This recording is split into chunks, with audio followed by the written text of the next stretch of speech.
It's SJG D2 HBCU Football. Sleep on Livingstone if you want to, and they can really punish you for it. Fayetteville State, they're never sexy, but they won. Sometimes we have to eat our crow, and I got to eat my crow this week, okay? Doom alert. Yeah, we're back at Heartbreak Hotel, and we're checking back in. What's up, good people? This is SJG, and welcome to the HBCU Gameday D2 Football Show. I'm Stephen J. Gaither with my esteemed co-host, not ho-host, co-host, Kris Ferguson. Kris, man, first off, how are you doing today, man? Good. There's a lot to talk about. I'm excited to talk about it. Yeah, we got a lot to talk about today for sure. Can anyone stop Johnson C. Smith? That's a thing. As they lead the CIAA race, or Virginia Union and Virginia State, are they going to shake things up in their rivalry? And also over in the SIAC, looks like we got a lead dog with Miles College, but hey, they can't play themselves, right? Somebody's got to play them. And so we'll still have a couple weeks there.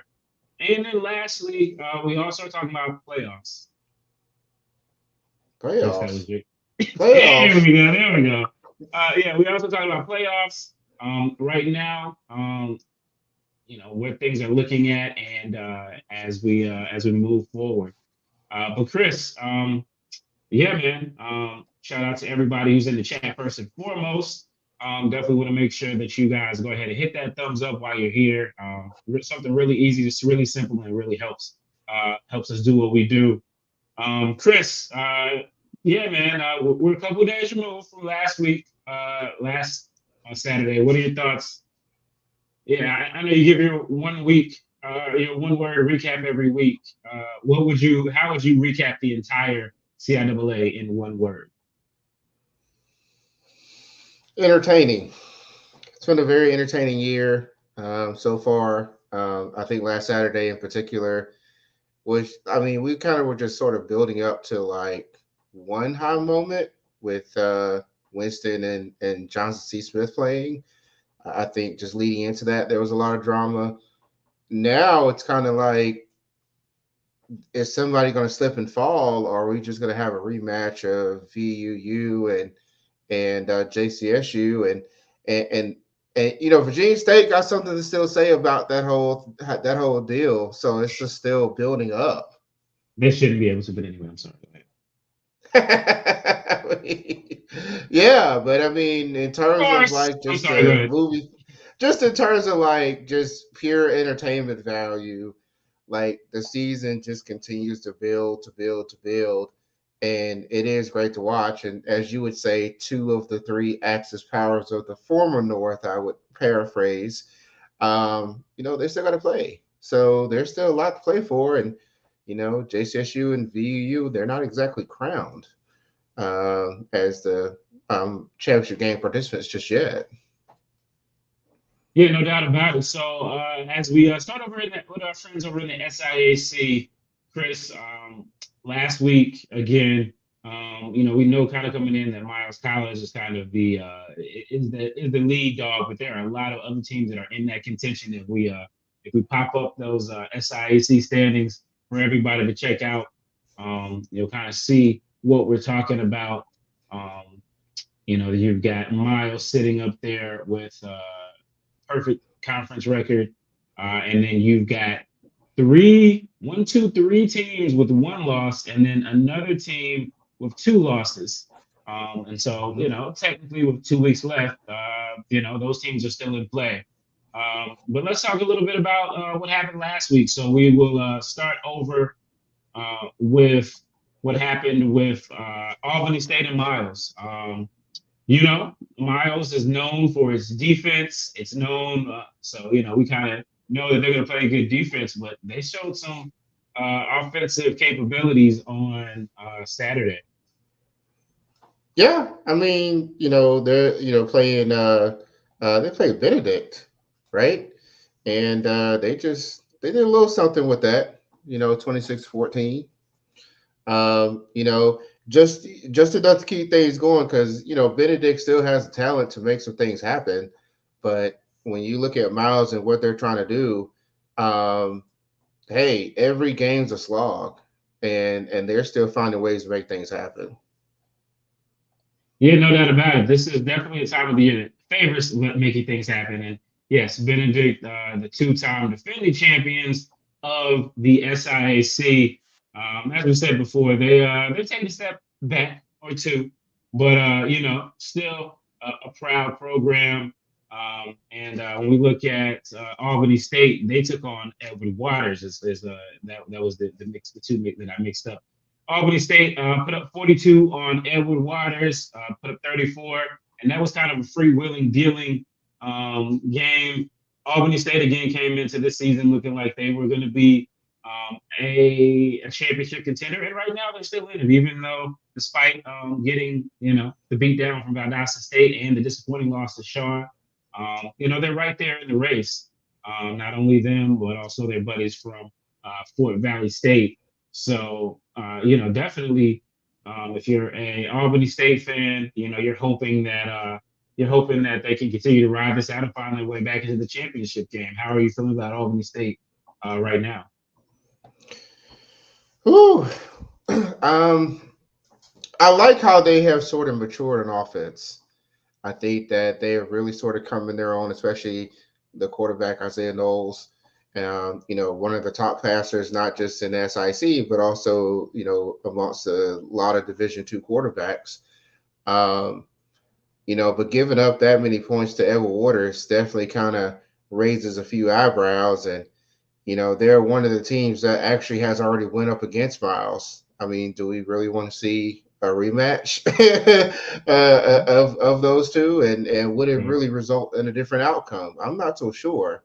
I'm particularly interested to see how Fort Valley fares as they continue their march. They're giving up fewer rushing yards than anybody else in the country right now. So that could, potentially present a challenge to a Miles team that needs that running game to get going. So, and then you got Tuskegee, right?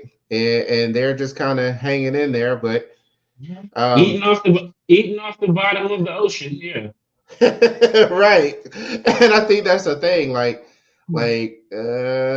don't know if I want to see them going up against Miles. I think they're doing enough. Well, going up against Miles twice back to back, Yeah, right. So I mean, my money's on Fort Valley as the one that's going to be the challenger. But again, as you mentioned, stranger things have happened. Yeah, no doubt about it. Especially when we get into this week's matchups and we see who, because this is the week that's potentially for everybody, potentially a trap weekend. We have a lot of great lineups, so we'll talk about that in a little bit. But again, appreciate everybody for watching the HBCU Gameday D2 Football Show. Please go ahead and hit that like button so we get some more friends in here, so we have some good dialogue. And if you so feel inclined, drop us a super chat, and we may answer your question. And we will definitely answer your question if you do that. Let us go over to the CIAA. So we had Shaw over at we had Shaw over at Fayetteville State, Chris. Shaw has chronically been behind Fayetteville State, I believe even before. I don't believe they had ever beaten them in the Adrian Jones era. Am I correct? That's correct. It had been 9 years until Saturday that they had lost straight to Fayetteville. Yeah, Chris, for sure. It's definitely definitely a situation very interesting. Talk about that game for a little bit for folks who didn't see it. Came right down to the wire. Again, a lot of times this game has been a defensive battle. Saturday was not that. No, and the fourth quarter in particular, I switched over to this game, and when I switched over, it was in the fourth quarter.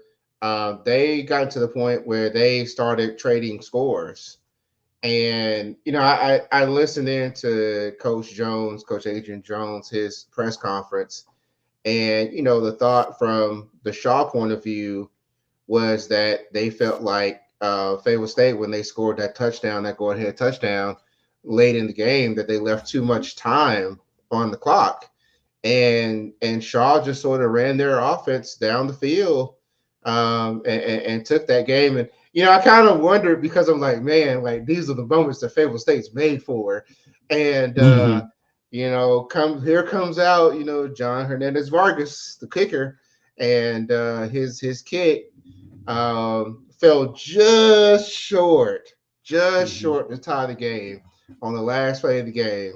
But that just seemed like, again, when you talk about entertainment, we talk about, how Fayetteville State has just downed all kinds of teams over the years with their kicking game. And that magic just ran out. And it was a very poetic ending, and the ghosts that have been dancing on Shaw when it comes to Fayetteville State for so many years. So, credit to Coach Jones and what he's been able to do. Did he save his job? I don't know. I have some concerns because, they're going to have some questions to figure out in the offseason, with Christian Peters. I think he's done with his eligibility. So, we may slide a coaching discussion in here a little bit later. I think there's one to be had. I think there's several actually to be had. We'll have that in just a moment. So stay tuned.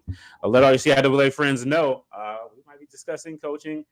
We'll be discussing. I do have a coaching topic. This is Kobe's gonna kick my tail because it's not on here, but a little fun. It's Scorpio season, a little. It's a little mischief never hurt. All right, and then before we get to that, you talk about Shaw beating Fayetteville State. I think we're coming across a theme here, which is things that we've known to be the norm in the CIAA changing. Finally, the winds of change are blowing in the CIAA. Some people are happy about it. Some of us are not. We'll get there. Virginia State versus Virginia Union, Bowie State. This is another one. This one actually started turning a little while ago. This was this game turned out to be the Jada Byers show. Jada Byers, just when we thought we'd seen it all, we never thought we would. I don't know if anybody ever thought we would see anything top the 2022 game against Valdosta State, but somehow Jada Byers found a way to do it. I mean, I think we can drop one of those highlights for him. Give him a little bit, Kobe, of what was going down in PG County on Saturday.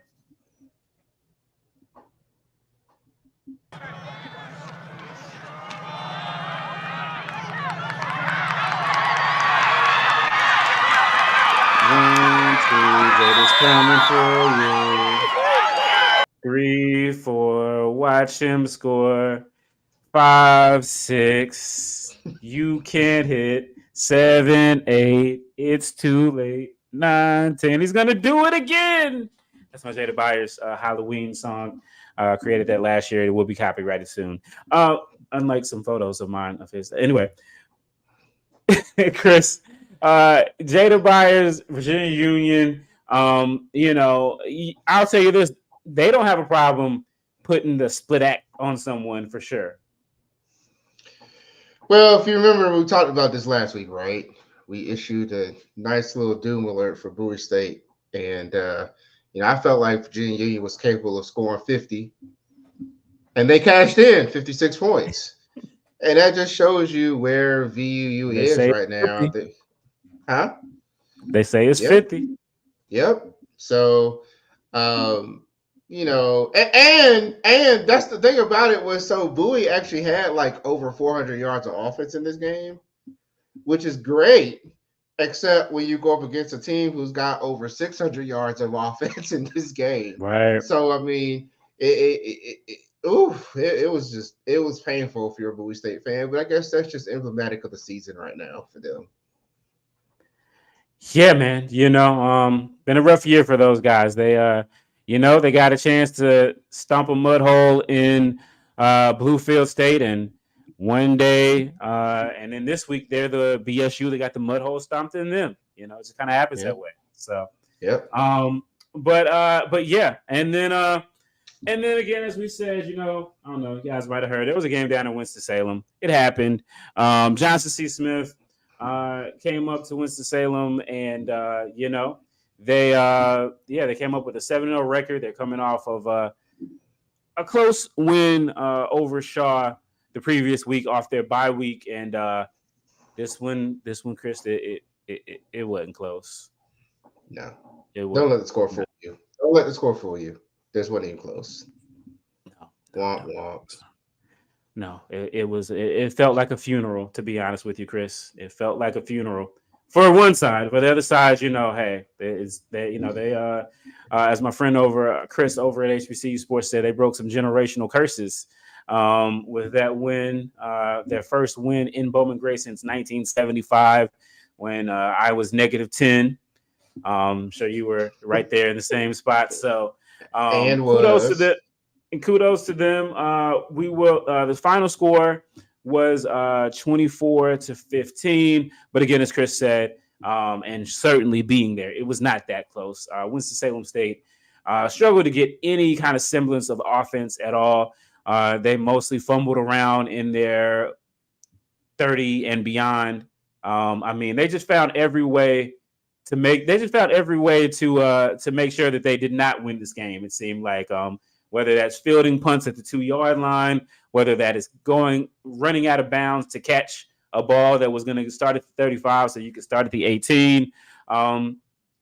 They just look woefully unprepared. So let's I talked to both coaches after the game, so we'll start with Coach Flowers and then we'll get over to Coach Massey. Yeah, well, you go to the first half, just too many empty doggone drives. It's one of those games like we moved to 20-20 but didn't score. Too many empty drives inside the red zone, empty drive, missed field goal, other empty drives going in the second quarter, going in at the third and short, we get a 15-yard penalty. Just two, and then we had 2 or 3 second and ones, third and ones that didn't convert. Just very disappointing because we feel like we should have had way more points than 10 at halftime. And so to go in, regroup, and come out, put some points on the board quickly, that was the plan. Very proud of our defense. My goodness, just very proud of them. Yeah, you guys won a field position battle kind of all day. It was in your favor. You guys took advantage of it and we were able to kind of keep them out all the way until midway through that fourth quarter. Yes, and just hats off to our defense. Those guys, I knew our defense was going to have a big game coming off of last week. Our defense was uncharacteristic last week for homecoming. Gave up the most yards, I want to say, we've given up since we've been here. And gave up most yards probably in 2 or 3 years since we've been here. So I knew they were going to come out and have a good performance, and they did all day. Offensively, my goodness, just too many empty drives. But I am glad to get this win. It's a win. Of course, I don't know what the records say. I guess they say 75 or 76 last time Smith won here. But it wasn't even about that. What we told our guys was we want to win for this team right here because we just feel like it's our time to take the next step. And the next step is, playing good everywhere that you play. Playing good everywhere, home, away, neutral site, in the parking lot. Play good everywhere. And we took a big step today. Yeah. Coach Flowers didn't think they scored enough. I personally disagree, but hey, we'll I personally disagree.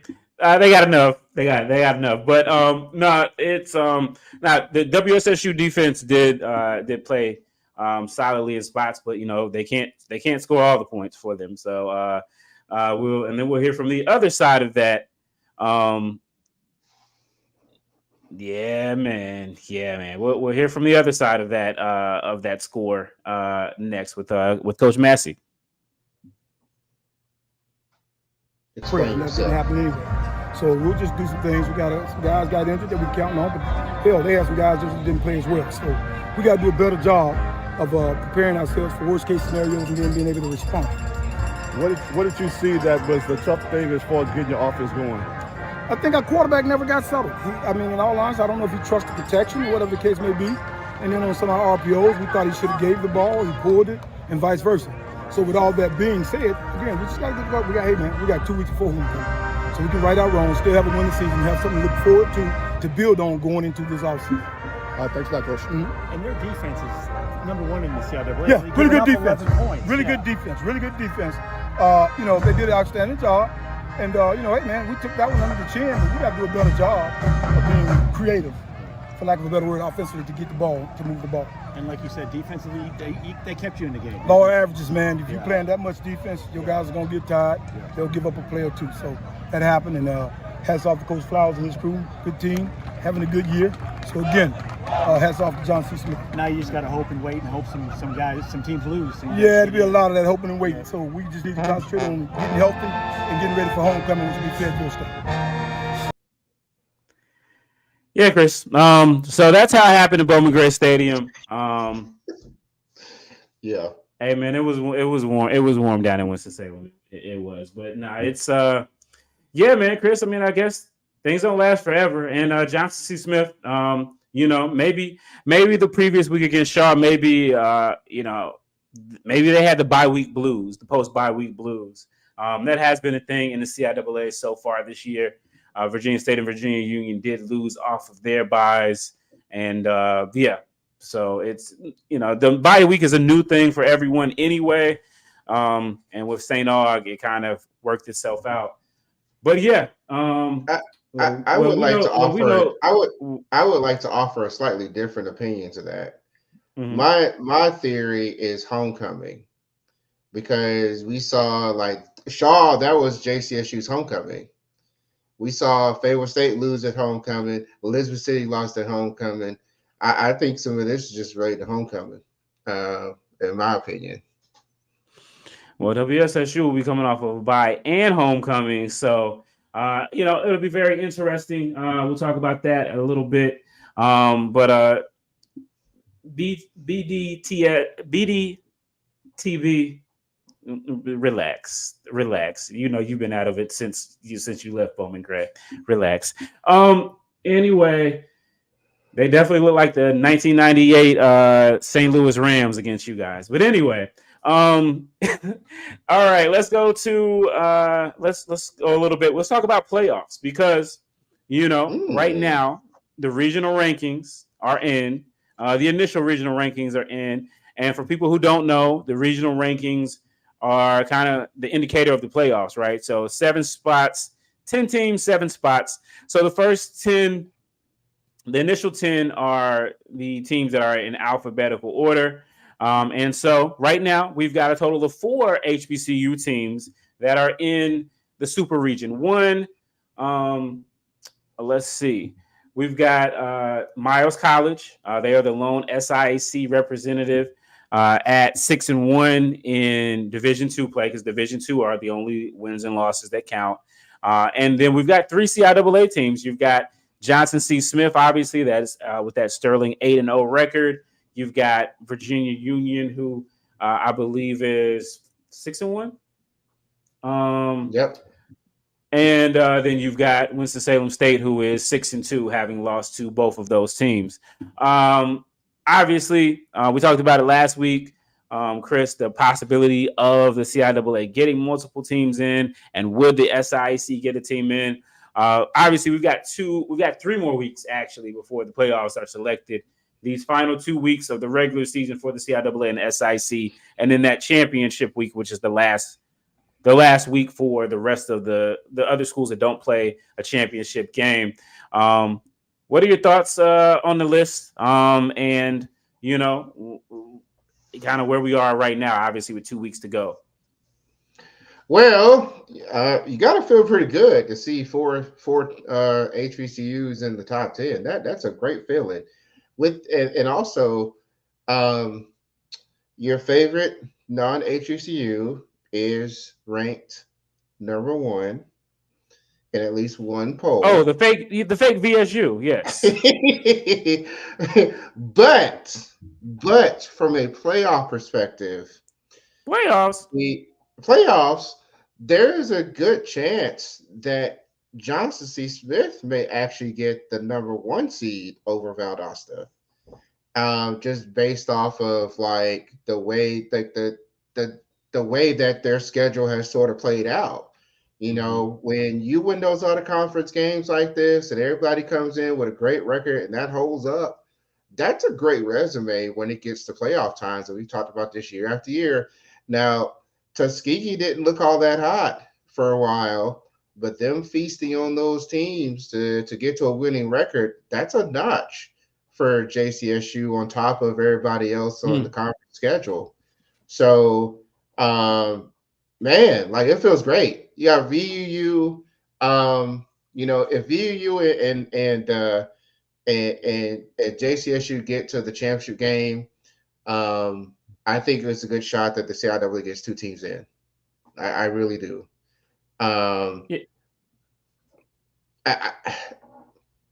And you might wonder, like, how did? Go ahead. I was going to say, at that case, does VUU have to win for both of them to get in? Because can VUU get in to the Division II playoffs with 2 losses to the same team? So when it comes to playoff criteria, they don't double count. If you lose to the same team twice, they won't count that against you. They only count one against you, not 2.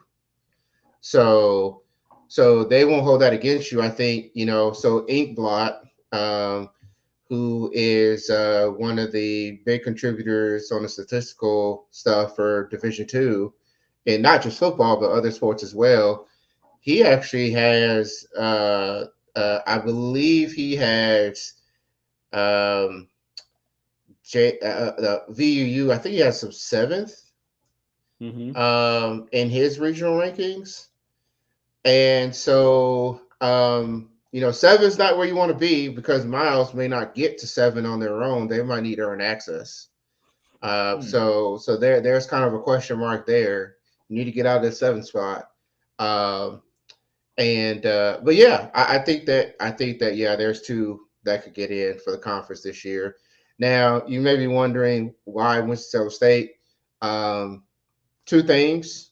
Number 1, strength of schedule. They have had a very strong strength of schedule this year. I think Bowie State's strength of schedule is maybe the only one that's better or stronger than Winston-Salem State in the conference.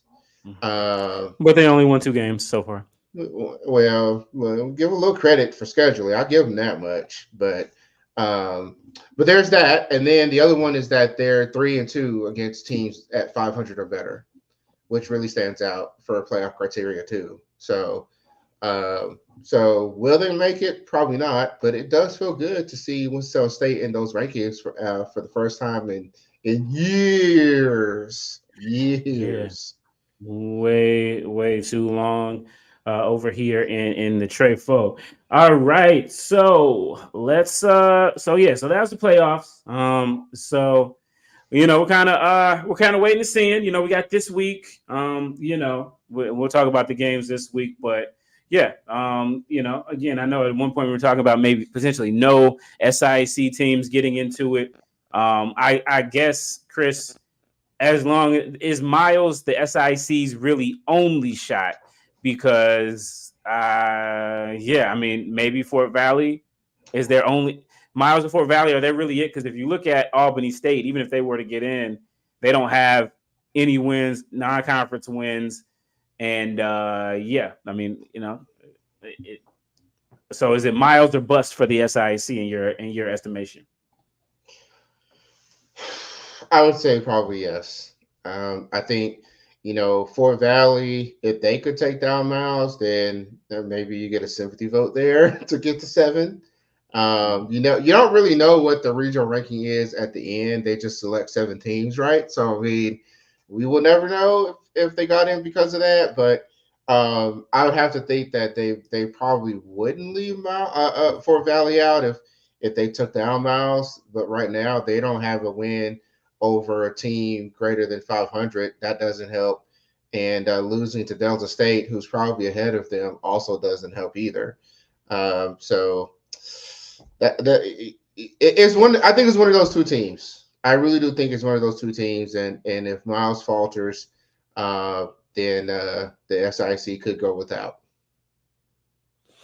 Very, very interesting. I know last week, if you watched last week's show, we talked about how they are talking about doing away with, they're talking about giving automatic qualifiers to 2 teams in the D2 playoffs. Also next year, I believe the CIAA and SIAC will no longer be in the same super region. Is that correct? They'll go back to Super Region 1.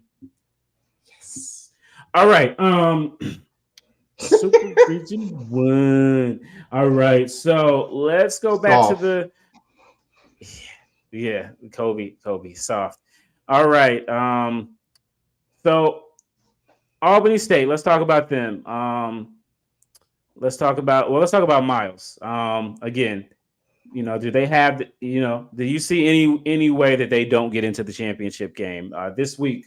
Well, let's go down this week's the schedule really quick. They have one big game before they match up with Tuskegee, and that is Morehouse is okay.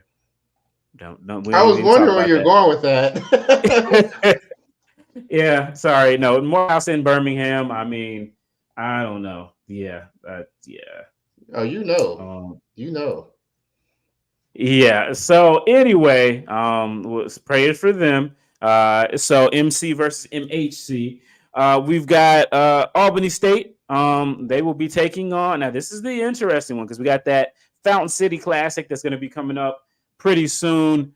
And that will be, of course, Albany State versus Fort Valley State, potentially for the second, for an SIAC championship spot.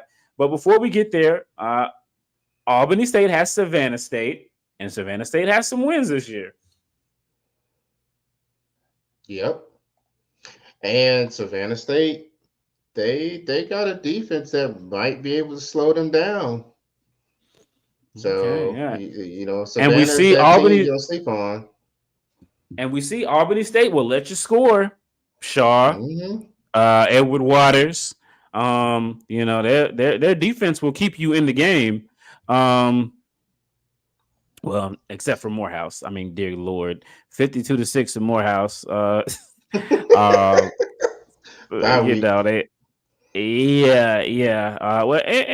they dominated Allen, whatever that's worth. I think they're unbeaten at this point. But anyway, so we've got that game coming up as well, and then this week we've got another, and then the other side of that Fountain City Classic, Fort Valley State taking on Benedict College. Is there a doom alert for for Albany State, Savannah State, or Benedict, Fort Valley State? No, I don't think so. No doom alert. No. Okay. No. Okay. What about Tuskegee on the red turf? Is there a doom alert there? Yes. I think Clark's gonna come out, and handle business here. I think Tuskegee's been quietly building things up, but man, I really feel as if Clark is going to come back out and do just enough to get past Tuskegee there. I think Tuskegee might be a little overrated. You think they might turn out the lights on Tuskegee, huh? Yeah. Night. Before they even get a chance to play under them. So the SIAC, again, a lot to still be determined. Everybody's going to look towards next week, rivalry week, but this is the week that could get you caught slipping. And then we go over to the CIAA, and we'll look at their championship race. Again, we kind of already talked about it. JCSU, they are in pole position. Virginia Union only has one loss, even though that doesn't count, so they have none. And Virginia State has 2 losses, but only one counts, so they're still in the race too. Fuzzy math. Yeah. The CIAA math, CIAA football math. Hey, you know what else popped up this week? We're talking about CIAA math. You know what else popped back up after being dead and gone? Replay. Where have you been, friend? Twin. I mean, I know there was definitely replay over at Winston-Salem State versus Johnson C. Smith. Johnson C. Smith had fielded a punt. It appeared that the ball hit the ground prior to the runner, but it was ruled otherwise. And, Coach Robert Massey did hit the challenge button. It actually was there for them. I know he's been loud on them not having it those weeks. And so he made sure to use it. And it It paid off in that they won the challenge. Now they didn't score off of it, but hey, they won the challenge. They won. They won some. They won. Well, the cheerleaders and the band, but the only thing they won on the field, yes, that was it. We won't even talk about the announcer. Good God, that was just. It was like anyway. And then I think there was another game. Are you saying that JCSU had their homecoming funeral just a week too soon? Let's not give these folks any more ammunition. Congratulations. Anyway, as we roll on, there was another game in the CIAA as well. I believe it was it Bowie and Virginia Union? Bowie and Virginia Union that they had a replay. I remember you tweeting about someone else having replay being used as well. Somebody else did have. I can't think now, but somebody else did have replay that they used. I don't remember, but yeah, somebody else did have it. Gosh, it escapes me right now. I can't believe that. Getting old.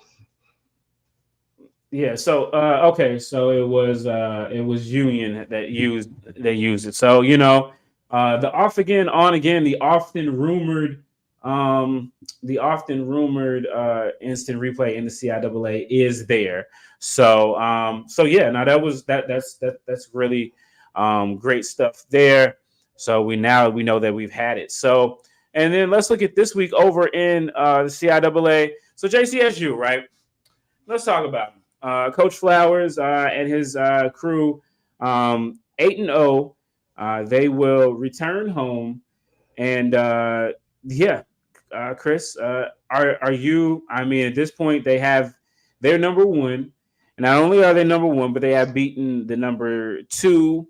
I guess they're kind of tied number one, but really they're number two, Virginia Union. And really, they're the two number three teams. I don't care what the CIAA says, but because they played each other, they beat Virginia State and Winston-Salem State. What else can be said about Johnson C. Smith right now? Any chance that they drop either of these last two in your eyes? They're not going to be easy games. That's for sure. Fayetteville State doesn't make anything easy, and then that Livingstone is just going to be that's going to be a dogfight. That's going to be a fight. And these teams have been known to fight, but we'll leave that for next week. I think that these teams won't make it easy on them. So there are no off weeks at this point, unless you're got that magical bye week from St. Aug. There are no weeks off. Yeah, VUU, they're right behind Johnson C. Smith. They took the L to him in Charlotte, but, didn't count. Yeah. And so they are also in the championship race. And then VSU, hey, they're here. They won't get fined. Yeah, let's go talk about this week's games. Let's talk. We talked a little bit already about Tuskegee and Clark Atlanta. Tuskegee has the momentum, but will they keep rolling? Seems like you think that Clark Atlanta is apt to play spoiler. Yeah. Oh yeah, I think so. I think they're gonna have the offense. That's for sure. It's the defense that's the issue here. But nonetheless, I don't know if Tuskegee. I don't think Tuskegee's gonna have enough offense to keep up. Very, very interesting. And then we've got Fort Valley State taking on Benedict. Again, Fort Valley State, they are a team that has been close in the Sean Gibbs era, and even, going back to the Maurice Flowers era where they started to peak. But under Coach Gibbs, they have been right there. I think 8 wins the first year, 7 wins last year. So everything they want is in front of them, but they got a Benedict team that is not going to lay down for them, and they can't get caught slipping preparing for the Fountain City Classic. No, but I got a lot riding on Brandon Marshall, the running back for Fort Valley, who's just been just on fire the last couple games, and I think that he will continue that trend against Benedict. Okay.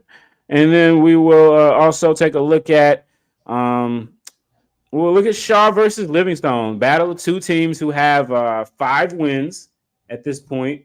Livingstone had the week off last week, and they will be going to Raleigh for Shaw's homecoming, I believe. Yeah, Chris, these are two teams who, they have taken a step forward this year. Obviously, for Shaw, they've been here before. They've surpassed this win total before. But one of these teams is going to get to 6 wins. What is your feeling right now about the Blue Bears versus the, I guess, Brown Bears? Plain old Bears. Plain old Bears, as they've been dubbed by certain teams. Yeah, the plain old Bears. Yes. Well, this is a really interesting matchup. One of the things that I saw that I didn't realize, but it's so true. Livingstone actually only allows opponents to convert 26% of their third downs. Like, their defense has been a unit that has really kept them in a lot of games, and they tend to like lower scoring games. I mean, their offense, it sometimes is misfiring. They were a running team early this year, but I think teams have just decided to sort of stack the box and force them to throw. And they got the receivers to do it. If there's an advantage for Livingstone or a weakness to exploit, I've been talking about this quite a bit. Shaw's secondary has had a lot of struggles. They're amongst the worst in the conference in pass defense, and that's allowed Livingstone, when they've been in those situations, to take advantage.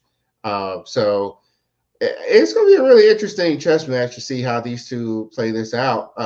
It's nice to see that they both will end up at 5 wins at a minimum. But the coveted 6 win, the coveted winning season is now amongst us. So who will get it? Woo, that's a tough one, because you can't even say the home team, because homecomings have been working out for some of these schools. It's a close matchup. Yeah, actually, talk about that. Last year, Shaw played Livingstone for its homecoming, and that was the infamous ending at the end where the Livingstone announcer, God, where is he? Where has he been? They need him in the worst way. That guy they had there last time, my goodness, he was like he was asleep. I'm just sorry. But yeah, he told him he gave them directions on how to get from Salisbury to Raleigh. Yes. So so we'll see. I'm sure that those guys remember that from last year, and they will be looking forward for some payback there. It's always some bulletin board material, always some motivation, whether it's from announcers, whether it's from D2 bloggers. These Bears get together, there's chips on the shoulders, especially at this point in the season. So, and yes, Mr. Harley, we are aware that they are the Blue Bears. We were saying that the Shaw Bears were the plain old Bears. They don't have the colors there as the descriptor.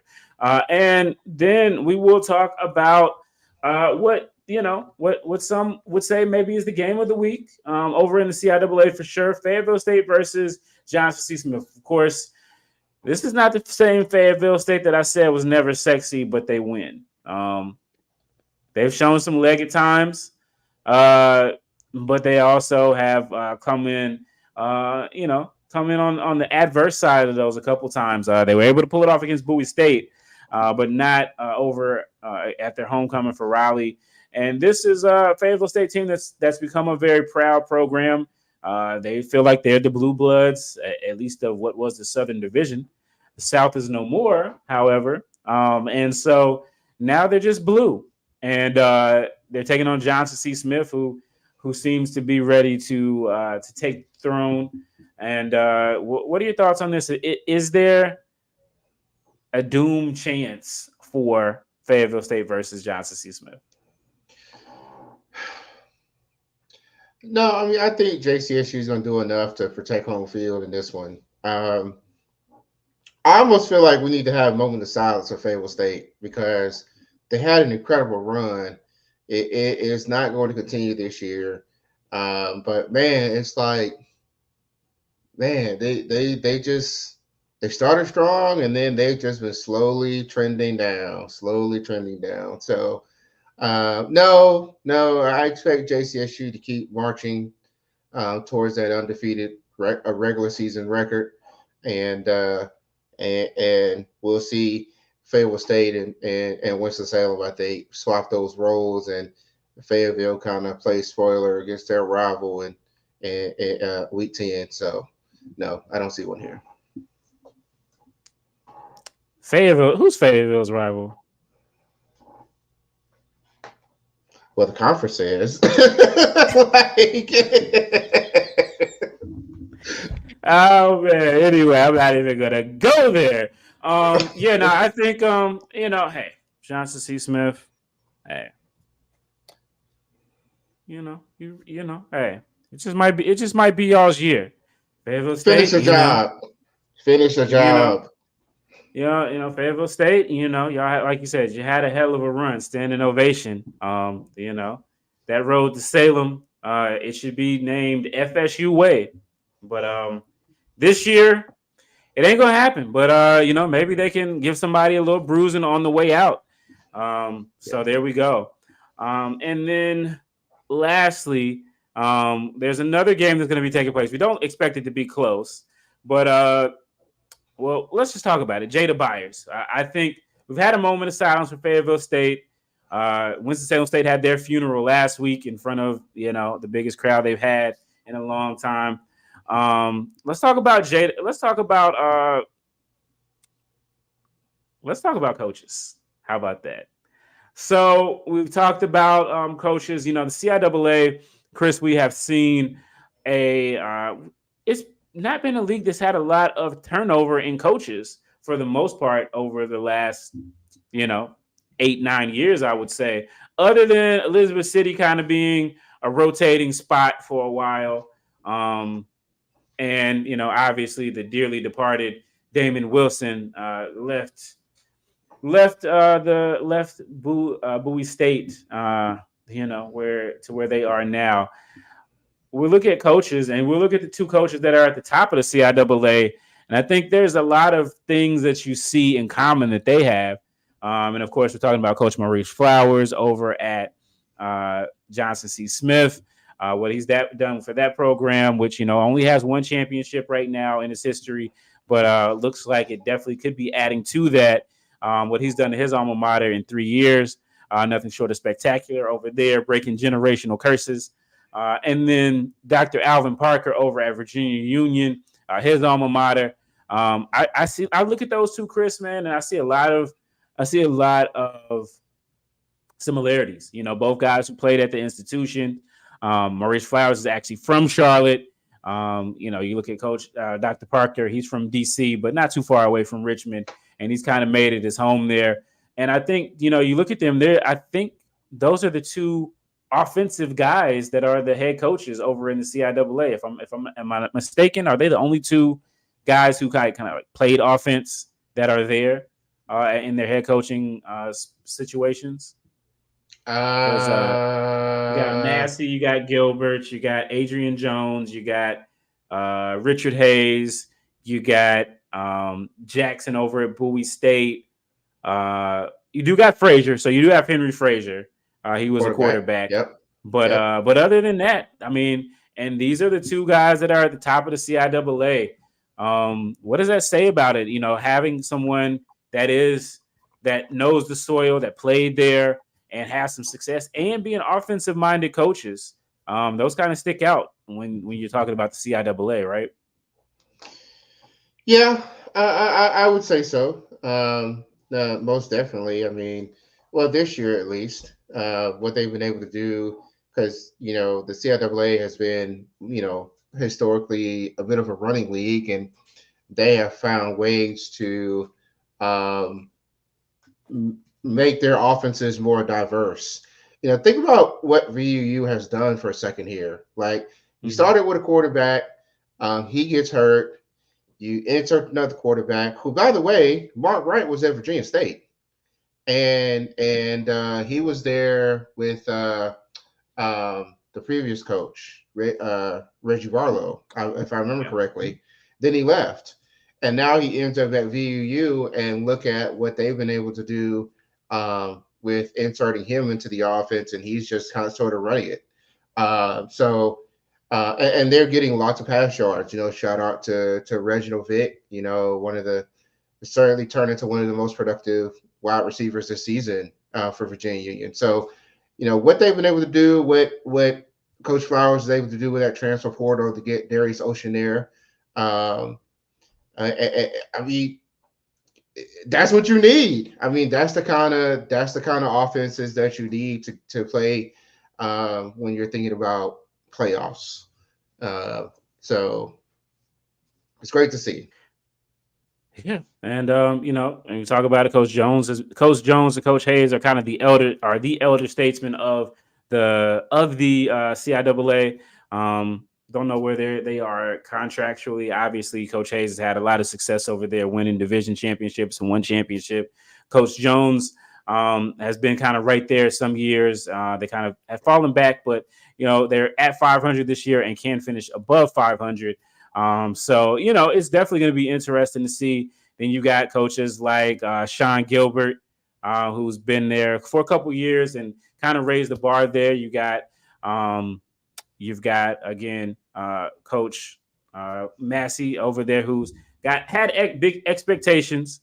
And this year there was a tease of living up to those expectations, but only a tease, it seems. There will be, WSSU, they haven't been to the championship game since 2016. It's going to be interesting, Chris, going forward. Now, Stephen, what are you going to do if Winston State gets to 7 wins? The most since that 2016 year. What are you going to do if they get to 7 wins? Like, forget what could have been, right? They get into the championship game. 7 wins. Like, how many teams get to 7 wins? I'm just saying. I mean, I think he's got another year in his contract. So, we'll see what happens then next year. I think that's going to be very important. Very diplomatic.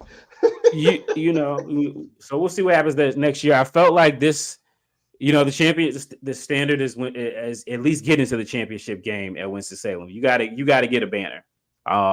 And I thought this was a great year for them to do it, but against Virginia Union and Johnson C. Smith, they just came up woefully short. And so it's going to be really interesting how he's going to be able to reload, because they got a reloading job to do for sure.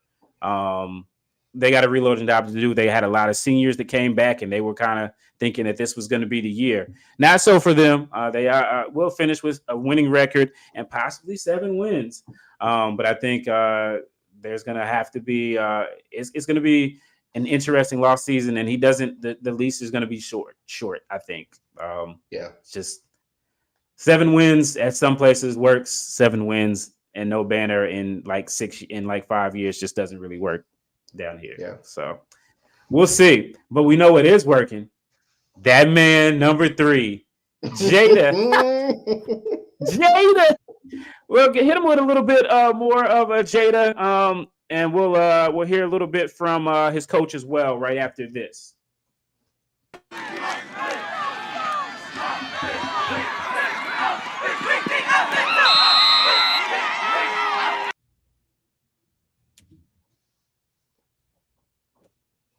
Man, it was about 19 yards. So, we knew it could very well happen at any given moment. And the first carry of the day, he went 75 yards in a touchdown. So he started carving his name in the record book pretty daggone early on Saturday. Like I said, right off from the first run. So, again, I can say, and I say it every week, he's a special back, and he does it all for us. And he's one of the best players in college football right now.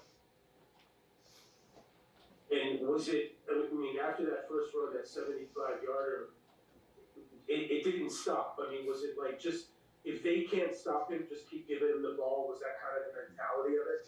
Yeah, I mean, we hand it to anybody. I think we go in with an offensive mentality. We kind of give what the defense gives us and give everybody kind of a shot. But he just kind of he had that light blinking on him on Saturday. You were able to kind of tell that he was going to have a good game. So I think the offense is built that anybody could be successful in it. Jada's just having a little bit more success. A little bit more success. Yeah. For those of you who don't know, not only did he have a 324-yard game, 6 touchdowns, so he set a new Virginia Union single game record that he previously set against Valdosta State back in 2022. His 6 touchdowns, I think, tied or broke a record that has stood for 93 plus years.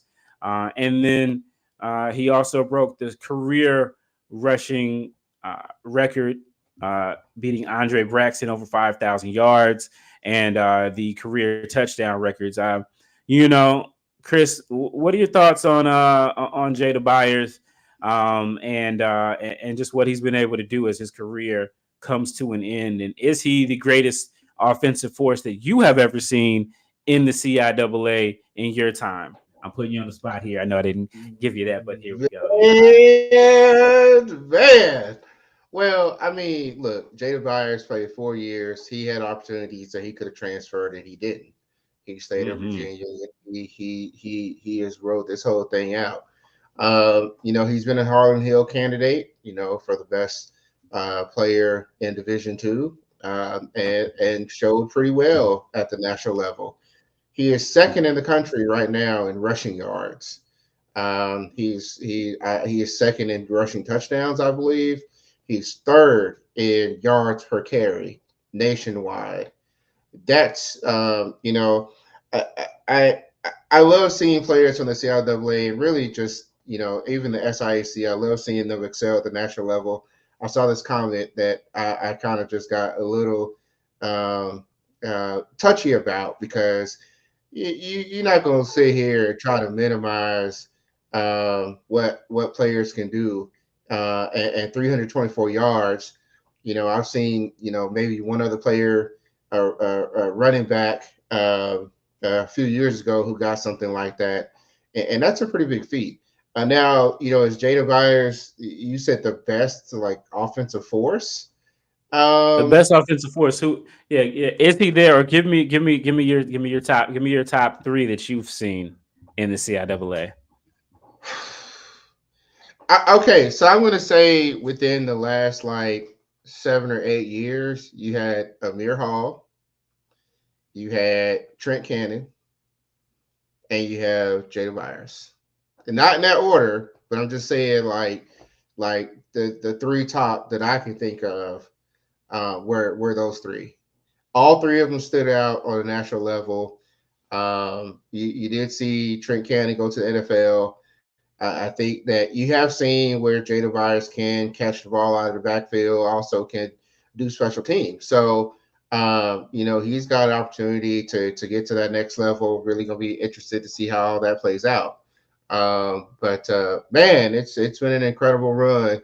The show's not over yet. And I just thought about, who are they playing this week? Bluefield State. The meme, the super hot meme. You remember super hot meme? The guy who's rapping the rap battles, and he looks into the camera. And he's like, "You're a victim." That's how I feel about Bluefield State. You're a victim, man. Oh gosh, what's gonna happen this weekend? It's homecoming. You know what happens at a VU homecoming when you come in with this? This is almost criminal. This is not going to be pretty for the opponent. So I'm just curious to see how it turns out. But man, it's going to be interesting to watch. It's going to be fun to watch. Will you get 324 yards again? I don't think so. But hey, it is. Halloween. Unfortunately, Halloween is supposed to end on Thursday night, but I think It'll still be going on Saturday, which happens to be my birthday, by the way. And I think it'll still be going on November 2nd. I think they will get a replay of Halloween for Bluefield State that they don't want to see. You know, they have shown that even running the ball, there will be no mercy. There will be no mercy. You know, it's just not going to happen. I see we have some folks in the chat talking about it too. I know we talked about the coaches. I did. That was supposed to be part of the conversation as well. Dr. Parker, how much longer can Virginia Union keep him? And we'll say Maurice Flowers. How much longer can they keep him? You know, we have seen, you know, it took a while for Damon Wilson, for Morgan State to come to their senses and hire Damon Wilson. Mixed results so far, but, you know, given where that program has been over the last, you know, since we've been alive, pretty solid results. They're not going to say they're happy with it, but, you know, it is what it is. And obviously, we've got one of our own, Connell Maynor, who left 10 long years ago. It seems forever ago. Yeah, you know, and we've had also Latrell Scott go up to the D1 ranks. Dr.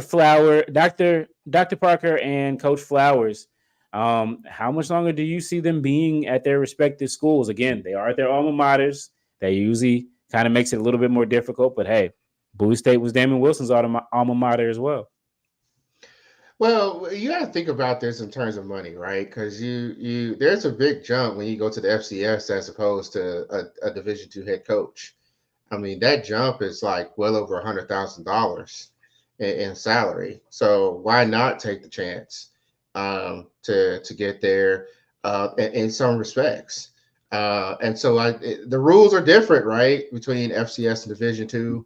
But you know, why not? You can't fault them for leaving. I think, you know, you got, if somebody mentioned Norfolk State is definitely a candidate that could snatch Coach Parker in particular. And Coach Flowers, I think, would be pretty fun to watch at A&T. Although I think that if A&T's job came open, they probably would go after Sean Gibbs, but at Fort Valley. But you know, I think where Coach Parker is where Coach Flowers wants to get, and so maybe he hangs on for another year.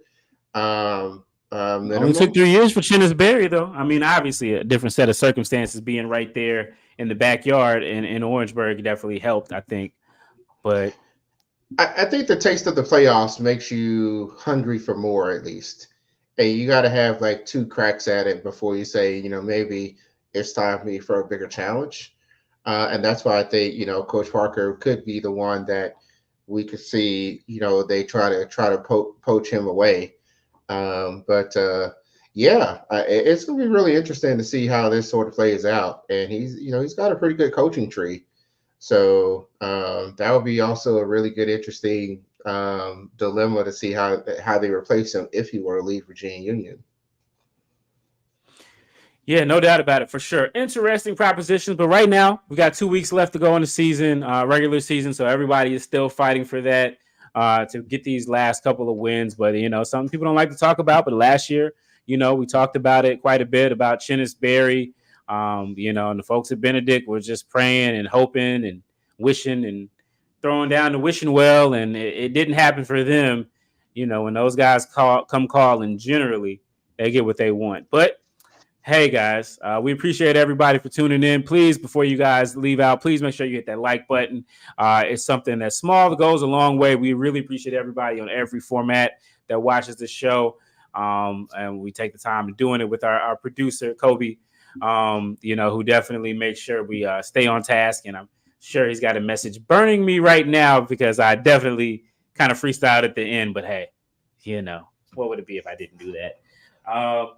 Yeah, Chris, what does this weekend look like for you as far as will you be on the road? Will you be at Cave Ferguson, at the Brain Trust? Where will you be?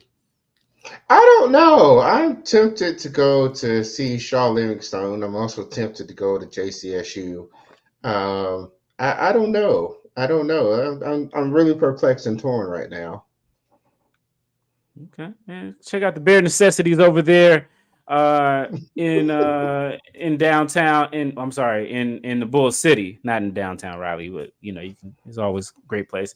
I think I'm gonna sit out this week. I think I'm gonna go over to an FCS game on Thursday. Check out Central and South Carolina State, and then I'm gonna take my birthday. I think I'm gonna take my birthday off. So I think after last week, I need that bye week for me too on Saturday. So we appreciate everybody for tuning in. Please, guys, make sure that you again continue to like the channel and talk about D2 HBCU football, and we will definitely make sure that we see you guys next week. It's SJG D2 HBCU football. Sleep on Livingstone if you want to, and they can really punish you for it. Fayetteville State, they're never sexy, but they won.